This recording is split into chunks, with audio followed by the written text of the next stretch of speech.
Okay. Hello, everyone. Thank you for joining us today. We have a very special guest here today from my women's group on Facebook, Christine. She also has multiple sclerosis, and I will let her have the floor and introduce herself and so forth. So go ahead, Christine. Okay. Hi, my name's Christine, and I'm from Houston, Texas. I was recently diagnosed, so 12/16/2020, I got the diagnosis. Okay. Ask me when I started having symptoms, 10 years prior. Me too. But yeah, so it was kind of a thing. But I also have a brother, and my mother have multiple sclerosis. Oh, So wow. Okay. yeah, I'm the last to be diagnosed in the family. Wow. I actually haven't met anybody that has somebody that closely with an Mhm. MS diagnosis. So you Yes. kind of knew the signs and symptoms to kind of look for before. Huh? Mhm. Okay. So how, And my mom, would tell me if I would fall or if I would have if I would mention something, she would say, well, that's how it starts. You need to get checked out. And it went from, oh, mom, you're just overreacting to, yeah, you're going to hurt yourself. right. So I go to my doctor. They do not believe that I have multiple sclerosis. Um, and so it just kind of stopped there. I Mhm. go back again after a fall, after a bout with pneumonia. One time I fell at work and I almost hurt my teeth. And so I'm like, okay, this is getting kind of In a danger. little bit much. Um, so I went to her neurologist, who Okay. is a fairly prominent African American neurologist in Houston. Okay. And he said, you're just fat. You're just having these issues because you need to lose some weight. He did an MRI. The Okay. MRI was not conclusive. Mhm. And so we left it at that. Okay. There was no other conversation. Wow. That's actually very disappointing hearing that came from a Black neurologist. That's Mhm. very disappointing because Yeah. unfortunately with us, so I actually I live in um, Alexandria, which is about 5 minutes outside of the District of Columbia, right outside of Okay. DC. So my neurologist is actually at Georgetown. He's a very Okay. she's really well known, but the neurologist that she actually studies under, or that she studied under, that's the head neurologist of the department, Dr. Carlos Torrentini. I know I butchered his name, but he actually teaches other neurologists how to treat MS. And he actually, one of the last medications that hit the market, he actually was one of the doctors that helped develop it. That's So awesome. I actually did they had an MS day in November for some of us that are new, and then also for like family members that wanted to kind of come and learn a little bit more about it. And that was one of the things that they actually brought up, is that it's such a stigma that MS doesn't hit the African American community as it does. And these are doctors saying, this is one of the doctors saying this, that there's scientific facts that that they consider it a white woman's disease. So when Because it's, yep. but it's not the Yes. case. Everybody can be impacted by it, but unfortunately, they get diagnosed a lot faster than what we do. And we end up suffering a lot longer, which ends up causing more, I can't, I'm like tongue tied today, more disability quicker than it does Yes. our white peers. So Yes. we gotta break that up, and that's what I'm hoping, having these dialogues with everybody and just talking. That's one of the things that has been on everybody has said so far. I think I've had like 5 interviews, is that they kept getting turned away, including Yes. myself. So I was Yes. diagnosed March of 2020, the same week that the government shut everything down because of COVID. Mhm. So, I had the first year of it, basically in solitary confinement. Oh gosh. So it was a lot. How was your first year of your diagnosis been so far? How have you been coping? Well, initially there was some depression. And I have been in therapy since, I want to say, March of Okay. it. So I got diagnosed in December. So I started seeing my therapist in the following March. And I think that that's really helped Hmm. because you're used to, we call it the superwoman complex. You're Yeah. used to being able to do everything and handle everything, and you don't need help. And so a lot of it was me just figuring out how to listen to my body. Hmm. And now that I had an audience, how to relay that to them. Right. So my neurologist was another one. My original note says, I don't think that she has MS. But he said, well, to assuage you, let's do the MRI. And then after that, we'll focus on the differential diagnoses. Right. What Right. else could it be? Right. He saw that MRI, and the second meeting was dramatically different. Eh, you know how I ended up getting diagnosed? So I had so many orthopedic issues. I had Mm. a foot surgery, a knee surgery, a hip surgery, another foot surgery. Everybody kept diagnosing me with orthopedic issues. Everyone, until it got to the point I had surgery on my foot on September of 2019. From September of 2019 until my diagnosis, which happened in March, I could hardly walk. I was holding on to walls, had, a crutch in the other hand. I'm going into all these different hospitals and seeing different specialists. And I actually had the what are those, the red stripe people that are at the hospital that wheel you to different places. And Yes, the candy stripers, yes. right. So I literally was holding walls with one crutch and holding my other hand with the wall. And she comes up to, she's like, "Do you need help?" I was like, "I'm okay." She's like, "I think you need help." Yeah. So she took me, she wheeled me to the doctor's office. That doctor, same thing. I thought it might have been a pinched nerve in my back or something. He told me I needed to lose some pounds. He's like, I don't see anything on the X-ray that would, warrant a surgery or any. And this is a neurosurgeon. Okay, Mhm. you would think that would have told him, maybe you need to go to a neurologist. No, he told me to go back to the ortho. He said, "Oh, it sounds like you might have a pinched nerve in your hip." So I went to orthopedic surgeon. I gave him my whole history. He's the first one that said, "You need to go see a neurologist." He's like, "You've had all these different issues that are going on." He's like, "I just want to be safe that it's nothing else other than, he's like, "I'm going to order the MRI on your hip, but, you go to the neurologist and see if it's anything else."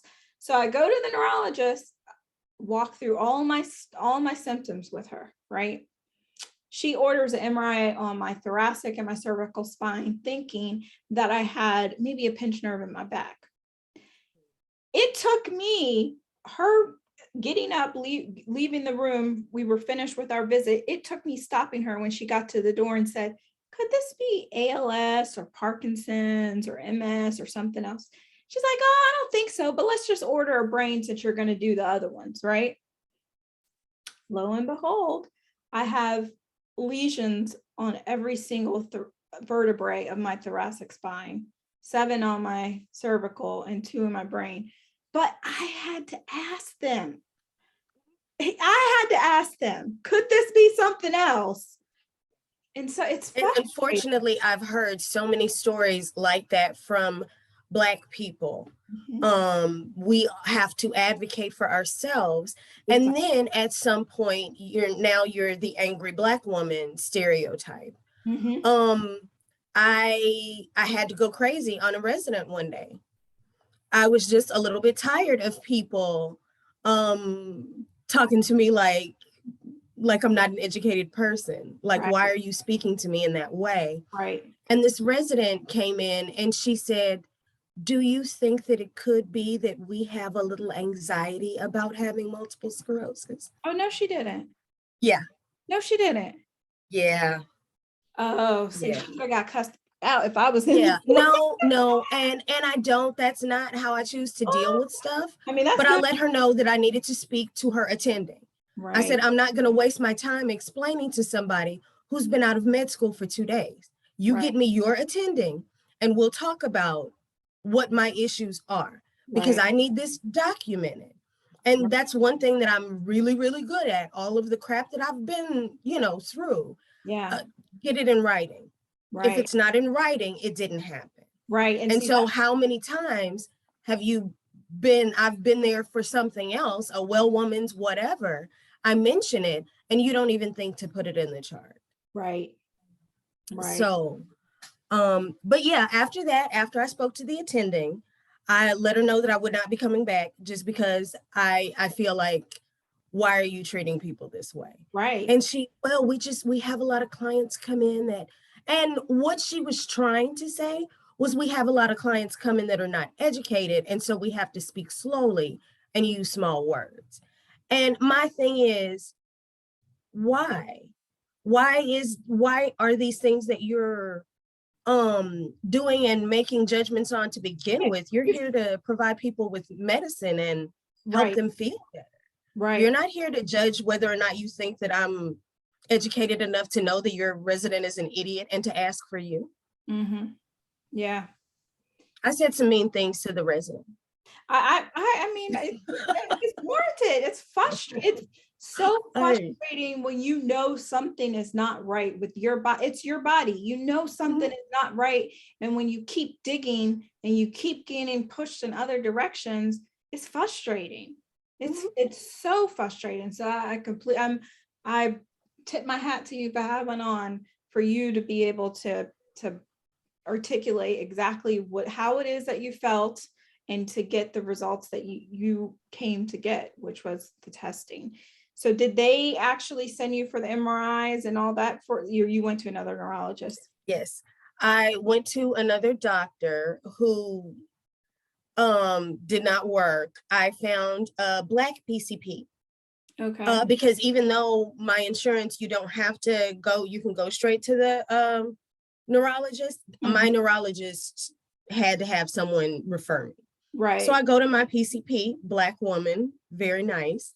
And I tell her, the same thing I've been saying. I'm thinking that this might be something autoimmune.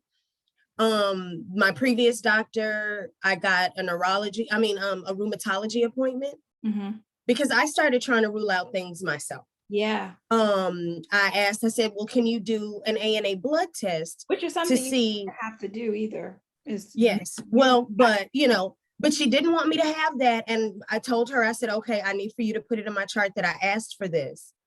And then, you didn't want to do it. So then it becomes, well, I guess we can do it. Well, the ANA came back abnormal. And so I get a rheumatology referral. I go to the rheumatologist, I tell him my stuff. He goes down the list. He said, this sounds like MS. Mhm. I said, can you write that somewhere? Because everyone that I'm telling that, so long story short, I go to my neurologist.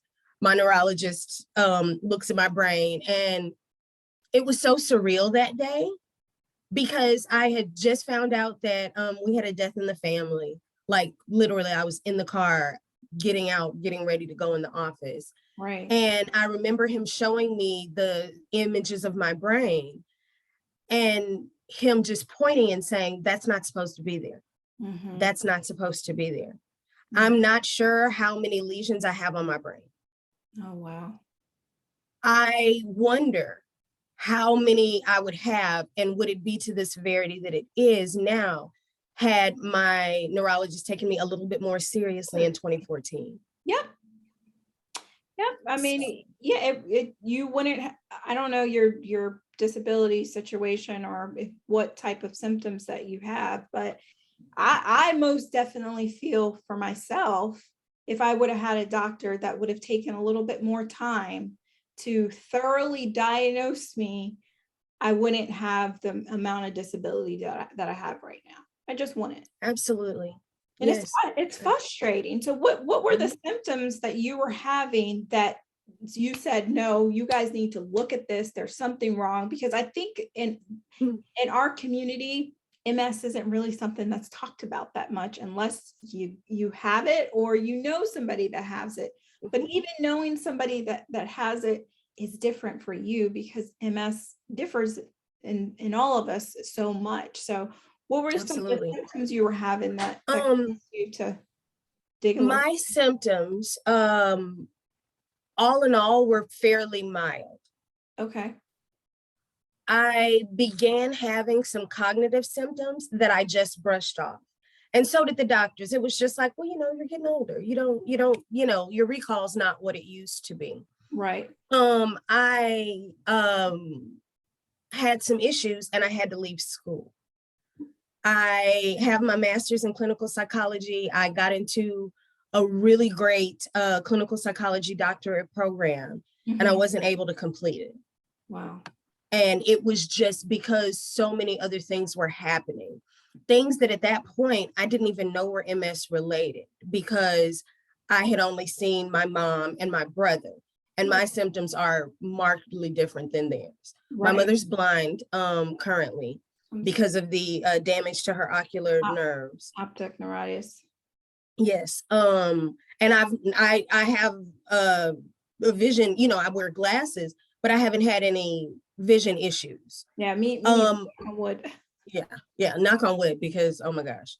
But my brother is currently in a wheelchair. So a lot of his were below the belt kind of, and not being able to walk. Wow. So he's working with physical therapy and things like that. His hands also, he used to draw. Mhm. And I remember he went through some depression when he wasn't able to draw anymore. Yeah, because that's like your outlet. And Yeah. the way I started going to therapy last year, I ended up going into a really deep depression. And it was some dark moments, because I didn't ever really feel like I was like going to kill myself or something like that, but I definitely felt like it was easier if I wasn't here. Um, Mhm. so I wouldn't be a burden on other people, and that, just being in the constant pain and suffering, I wouldn't have to deal with it anymore. So after a little bit, my neurologist is like, you should see somebody. So I started seeing somebody, and the way that she explained it to me was, it's like a grieving process. The old you has died and the new you is being reborn. And you have to come to a medium to get to that place where you're accepting of how you used to be is gone. But that doesn't mean the new you is any less of important or beautiful as a person. I actually have found that I kind of feel like I know my life a little bit more and my purpose than I did prior to my diagnosis, right? So when she put it into that perspective, I was like, I got this. I got this. I've gone through so much before. I got this. I can go through it. So it's, I tell people that, so they can kind of look at, they might be in that place that I was a year ago prior to going to therapy, just so that to let them know that don't give up. It gets better, it gets better. Things become more clear to you. You have so much more vision than you had prior to my diagnosis. I feel like I know myself a lot more now than I did before, which is weird. And I I completely agree. I think that it takes you, at least for me, I had to take a step back and really look at myself mhm, and really check in and say, okay, today it's not this, this isn't the day for that. right. I got into TikTok recently because I have a 12-year-old niece and I'm trying to watch what she's doing. Mhm, And I, of course, got addicted, and they had the bones or no bones. And so I would tell my friend who kind of checks in with me, it's a no bones day. Like, I can't do it today. yeah. And me just being able to say that, like, yep, I'm not feeling the greatest today. I have little weird notes all around Mm. just to remind me of things. Right. And the note that I have by my bed every day is today is going to be an interesting day. I like that. Not a good day, not a bad day, but you are going to be able to deal with whatever comes. And that's just how I have to look at things from this point on. Right. Um, Somebody, one of my girlfriends, she put it to me like this. She's like, people that have multiple sclerosis, they get a certain amount of spoons a day. And once you've used all of those spoons, you're done. You can't do anything else. I like physical, like trying to explain to people, like, okay, I've had my limit. I can't, no more. I can't do any more stimulating to my brain. I can't do any more things physically. Physically, if I try and get off of the sofa and walk, it's not going to work. I'm going to have to really use my walker, or today I'm going to have to use my scooter because I just physically, I can't do it. So, I like that. It's similar to my spoon thing, but yeah, I like that. oh yeah. So what is And one, even, I'm sorry, go ahead. no, I was going to say, what is one thing that you would tell somebody that's newly diagnosed that you wish you had known prior to you being diagnosed? I would say that you are much stronger than you ever would imagine. Yeah. This entire process is not an easy process. Mm. Going and having to advocate for yourself and feeling crazy. I was blessed because I've had two people in my immediate family who have been through this. Right. And so I had somebody to say, Mama, they just keep telling me I'm crazy. Like I don't know that something is going on in my body. Mm-hmm. So yeah, it takes an incredible amount of strength to deal with this. Right. My neurologist did not pull any punches. The day that he told me, and he was, and like I said, his attitude completely changed when he saw what I was dealing with and how much of my brain has been affected by this. Aggressively. He said, I need you to know that this is a progressive disease and there is no cure for it. So you are going to have to deal with this for the rest of your life. Yeah. And that was a gut punch. Like you don't, you get stung by a bee, it goes away in a couple of days. This is not a bee sting, and this is going to be with you Forever. for the better part of your life. Yeah. And it really took me going through that depression. And so I'm sorry, I'm going to answer your question because I will ramble on. Yeah. What I would tell those people is to go through that process. I think that you have to, like you said, grieve that former self, and not even just the former self, the you that hasn't been yet. Right. I was going to climb Mount Kilimanjaro. Now I may not be able to climb Mount Kilimanjaro. Right. That may be something that I have to grieve that I was never able to do in this life. It's not for me to do that. Right. Yeah. But there is something for me. And just because I have a diagnosis, just because I have another thing that I'm dealing with, does not mean that I am not useful. Right. Yeah. I find myself to be, I tell people it took me through a range of emotions, and I feel like I'm my best self now emotionally than I've ever been my entire life. It awakens something in you where I find myself having a lot more patience for people and their things that they go through or choices that they make, right? A lot more compassion. Like I have more compassion for people where I used to be no tolerance. Like we all go through problems. We all have issues.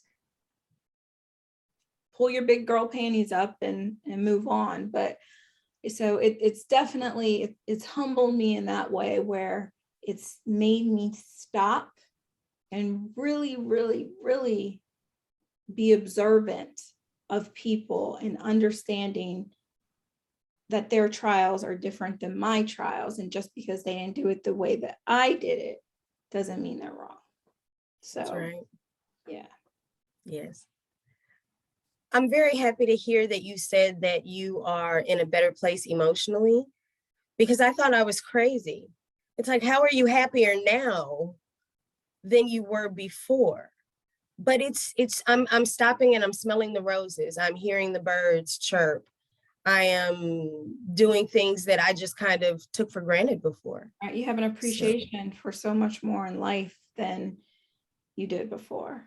And yes. I find myself now, like, I've never been a person that liked the outdoors unless it involved a beach and some sand and margaritas, something like that. But I always had girlfriends that, oh, let's go hiking. I'm like, Black people don't hike.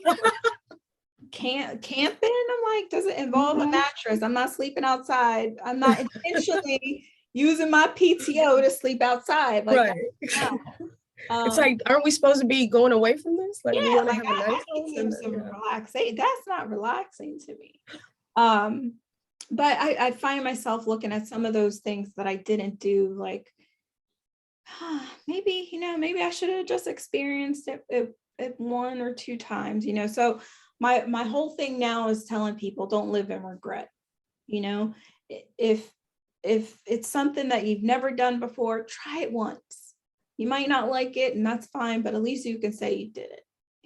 Absolutely. That's like that's the only thing for me now where I look at stuff like I watch people on TV and they're walking and they're holding hands. I'm like, I pray that I can get to that point again where I can walk without the assistance of a walker or a scooter or cane or whatever.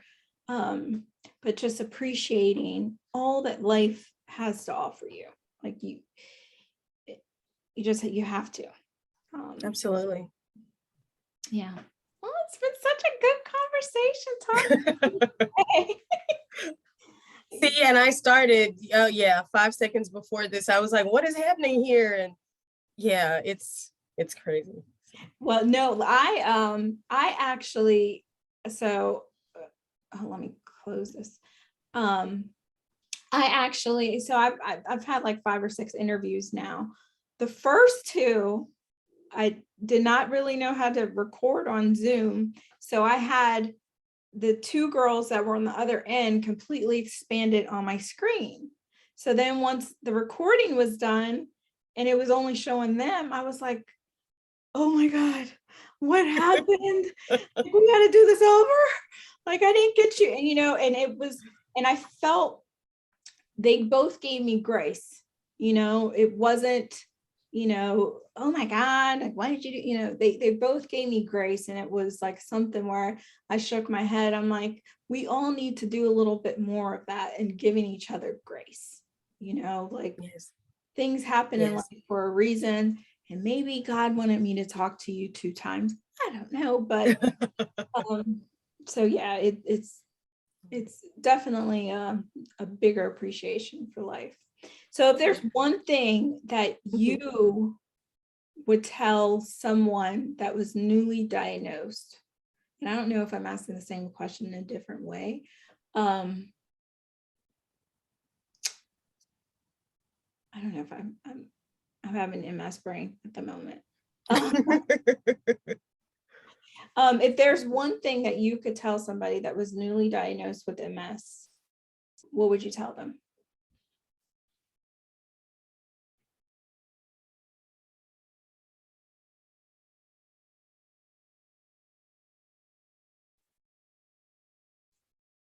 Would tell them to just breathe.